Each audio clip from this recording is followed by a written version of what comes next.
Sou Sérgio Filgueiras, administrador do Gol de Cabeça, esse é o canal principal de futebol generalista. Temos o de Cartola e o específico de Botafogo.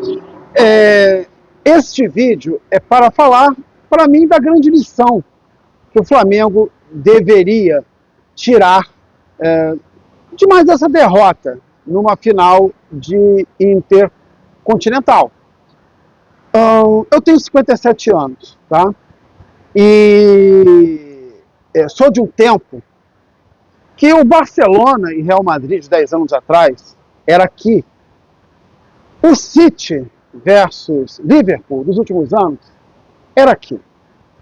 Os grandes times do futebol mundial jogavam um solo tupiniquim.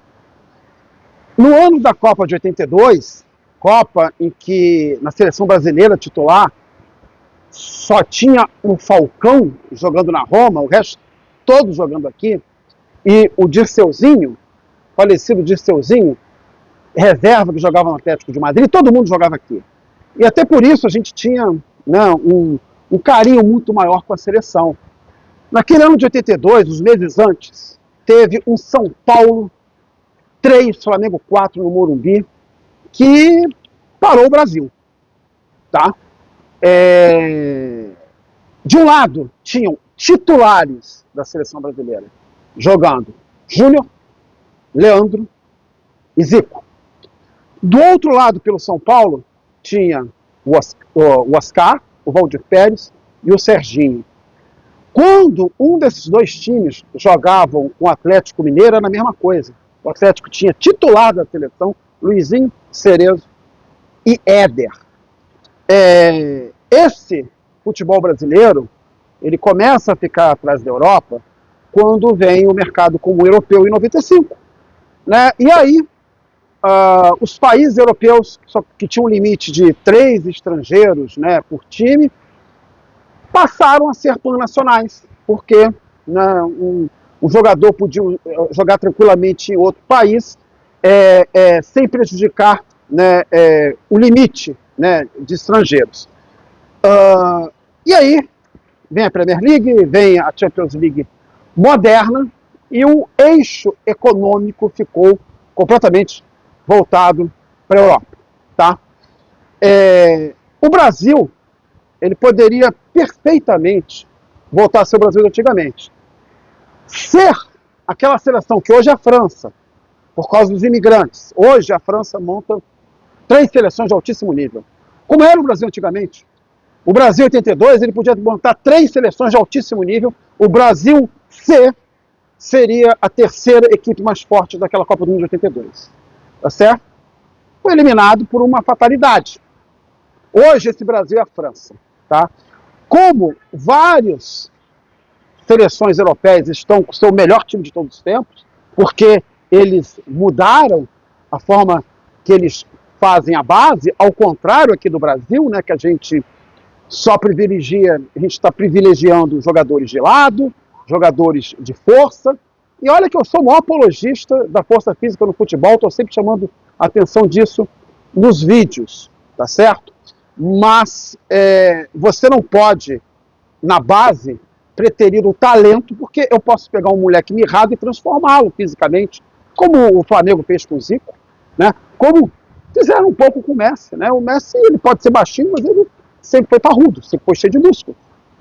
Imaginando o Messi correndo e o Neymar com a bola, quem você vê sendo derrubado? Quem você pensa em que vai tomar um tapa e vai continuar correndo? Pois é, tá certo? Eles aprenderam a fazer base. A gente esqueceu. Mas, se a gente corrigir os rumos do que a gente faz na base, a gente pode perfeitamente voltar, eu não digo ser o país do futebol, que vai ser muito difícil. Né?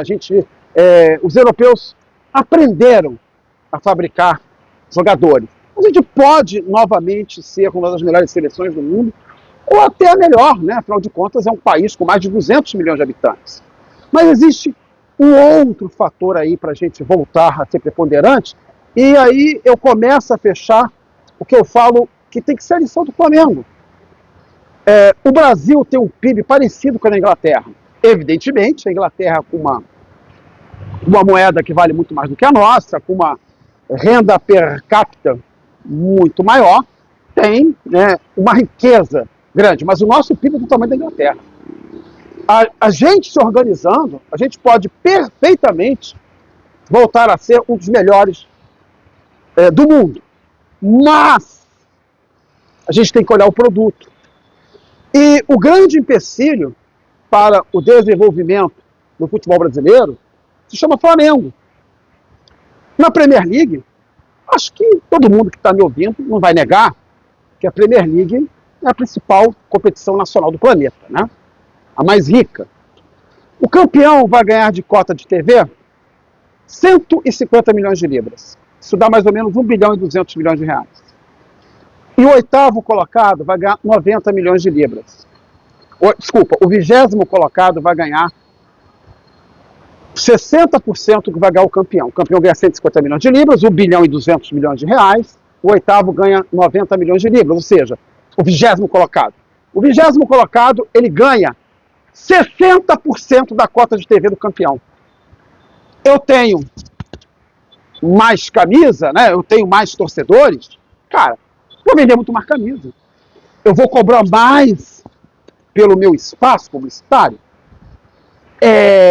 Eu vou poder ter muito mais sócios torcedores. Eu vou poder cobrar mais caro pelo meu ingresso. Eu vou poder ter uma maior taxa de ocupação do meu espaço. Eu vou ganhar dinheiro em um monte de lugares. Se eu tenho 40 milhões de torcedores, outros só tem 4. Mas o que emperra o futebol brasileiro chama-se Flamengo. O próprio Flamengo, ele se condena a eternamente estar brigando pelo troféu Joguei de igual para igual. Porque ele tem que ser o Bayern de Munique aqui no Brasil. Mais uma vez, o Flamengo perdeu o jogo na intensidade. Né? Os jogadores chegaram muito mais exaustos na disputa de pênaltis do que o adversário. Isso tinha acontecido com o Liverpool. O Liverpool, na verdade, você pegar o XG do Flamengo naquela partida, foi baixo. O Liverpool, mesmo na prorrogação, teve a partida controlada o tempo todo. E ganhou na perna no final. Enquanto o Flamengo não entender que ele precisa disputar uma liga doméstica com uma intensidade de Europa, ele vai eternamente apenas disputar o troféu e ganhar quantas vezes ele quiser. Joguei de igual para igual. A gente precisa pensar no desenvolvimento do futebol como um todo. O futebol brasileiro só vai voltar a ser aquele futebol lá do ano da Copa de 1982, nossos craques, inclusive, jogando aqui, e quem sabe preterindo clubes milionários da Europa para jogarem no seu país de origem, se esse país permitir que eles se desenvolvam como jogadores, para a gente ter grandes embates.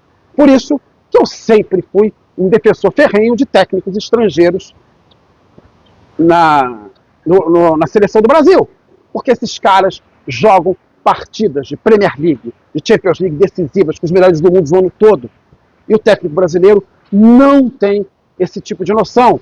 O técnico brasileiro, como o Dorival, como o Diniz, escalaram seleções brasileiras com jogadores locais, sem a intensidade de jogadores brasileiros que jogam na Europa. Sabe-se lá porque o Tite passou 2 ciclos quase, né, completos de eliminatórias, com 24 vitórias e 5 empates, e com a mesma geração, os caras que sucederam começaram a perder. Gol de cabeça, feito para quem pensa futebol, com inteligência.